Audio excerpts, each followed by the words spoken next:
Now in this lecture we'll learn how we can calculate the CFM for commercial buildings or commercial spaces.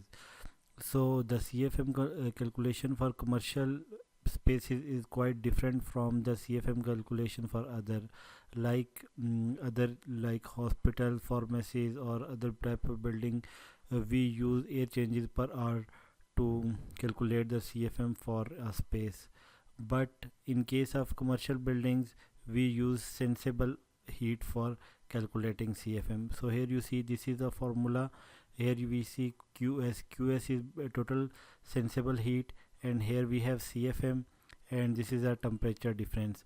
So to get the value of CFM, this CFM equal to total sensible heat divided by 1.0 and multiplied by temperature difference. So here you see this is our total sensible heat, this is instant sensible heat, and this is delayed sensible heat.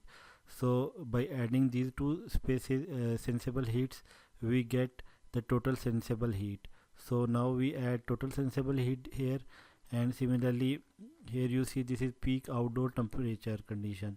So here dry bulb is 96, and the in within the space we want to we want the temperature to maintain temperature of 75 Fahrenheit. So we get temperature difference. So we add these value in this formula, and then we can calculate the total CFM for commercial buildings or commercial spaces.